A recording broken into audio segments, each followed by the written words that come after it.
இது யாரு கிடையாது? நம்ம தினேஷ் கிடையாதா தம்பி? ஆமா வயது மனுஷா இது. நல்ல ஆமா வயது மனுஷா. என்ன ரேக்ல அடிச்சிருக்கான், பேனா அடிச்சிருக்கான். என்ன திருச்சி போயிட்டு இருக்குல்ல, கடை இப்படி ஆயிட்டு டெவலப் ஆயிட்டு பணம் எங்க இருந்து வந்தது இப்படி? இப்போ கடைக்கு மறுபடியும் ஒரு 50 லட்சத்துக்கு நம்ம வந்து இது பொருள் எல்லாமே இறக்கி வைக்கணும்னு இருக்காங்க. 50 லட்சத்துக்கா? பணம் எங்க இருந்து வருது? எதுவும் டீம் கட்சியில சேர்ந்துட்டானா இல்ல ஸ்டாலின் அவங்க டீலிங் இருக்கா இல்ல பணத்தை தான் ஏடிஎம் வந்து ஆடே போட்டானா? இவ்வளவு பணம் எப்படி இருந்ததுங்க? கடை ஒரே எனக்கு டெவலப் பண்ணிட்டானே. ராத்தி ஒரு கோடி கூட மழை கிடையாது. கேட்டாம கேட்டா பணம் கூட இல்ல இல்ல பணம் டீ கூட இருந்திருப்பா நமக்கு. இப்படி நீ கடை எப்படி டெவலப் பண்ணிருக்கானே.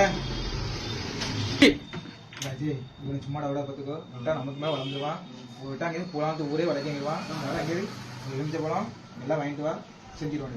கொஞ்சம் காலடி மணி எடுத்து வா, முடிச்சுவாங்க. என்ன போற? எந்த என்னண்ணே மாறிச்சு ஏடா ஐயோ பாத்துக்கணும் எப்படி சமாளிக்க. இல்லடா உங்க கடைக்கு ரொம்ப கன்சிஸ்டி இருக்கு. அதான் கன்சிஸ்டி இருக்கு. இருக்கு போய் கட்டுங்க. சுத்திவாங்க கன்சிஸ்டியா இருக்கு. கண்டிப்பா அதிகமா இருக்கா? சரி சீக்கிரம் போய் வாங்கிட்டு வரா.